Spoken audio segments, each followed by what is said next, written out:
What is going on, guys? Welcome back to another video tutorial for free code cap section Redux, and in this one we're going to be learning how to handle an action in the store. So after an action is created and dispatched, the Redux store needs to know how to respond to the action. This is a job of a reducer function. Reducers in Redux are responsible for the state modification that take place in response to the actions. A reducer takes state and action as arguments, and it will always return a new state. It's important to see that this is only the role of a reducer. It has no side effects, it never calls an API endpoint, and it never has any hidden surprises, which is pretty awesome. Right, so the reducer is simply a pure function that takes a state, an action, and returns a new state. Alright, so another really important key principle in Redux is that state is read-only. In other words, the reducer function must always return a new copy of state and never modify the state directly.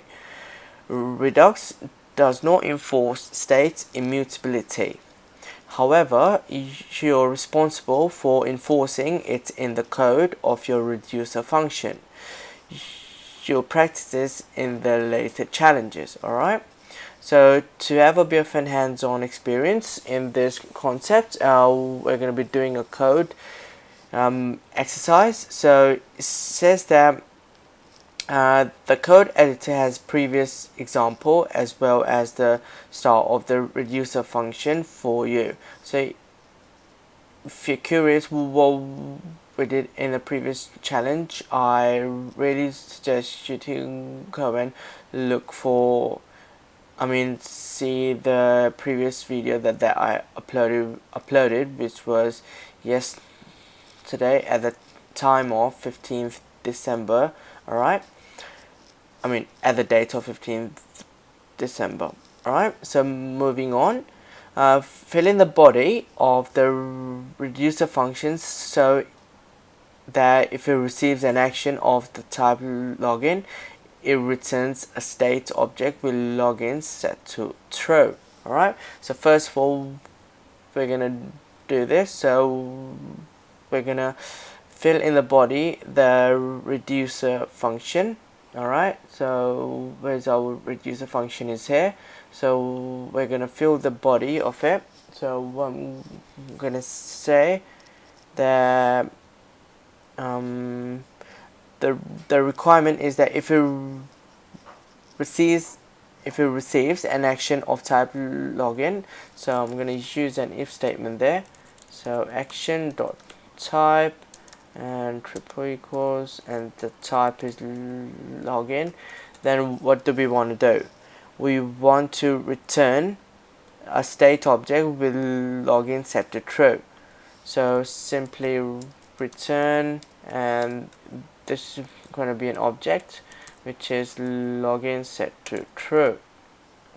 Alright, however, if that's not the case, then what do we want to do? Let's check the requirements.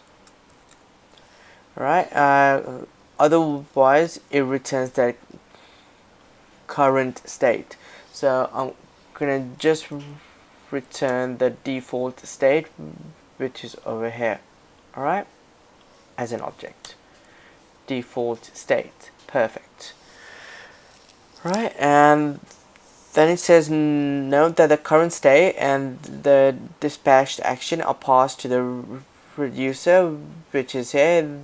This is our current state and this is our action.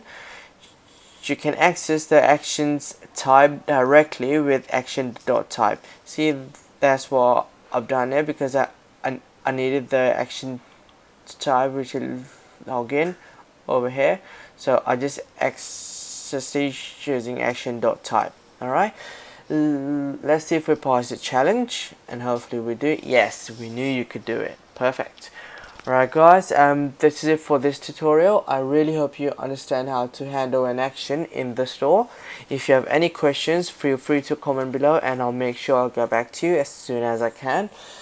Until the next video, have fun practicing this new concept and I'll see you in the next one.